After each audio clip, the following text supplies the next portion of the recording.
You don't like the way your fireplace looks, or you think brass is ugly because times have changed? The easiest way to change the look of your fireplace is to put a new set of fireplace doors on. This is kind of where they start for aftermarket fireplace doors. They're in that $300 to $350 range, but there's some distinct advantages. One, they're not in a track. They're on magnets, so they're easy to open and close. They fold all the way back. The glass is tinted. They come with a screen, and they just screw into the fireplace. And this is a great way to do that. So if you want to spend a little bit more money because you have different tastes, we can make them custom sized to order.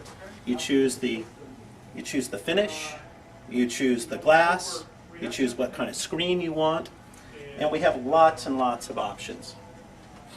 So we just have a few of them displayed here. And then let me bring you over here and show you what you can do to reface the entire portion of your metal box or zero clearance fireplace if you don't want to see the louvers and you just want it to look clean and new.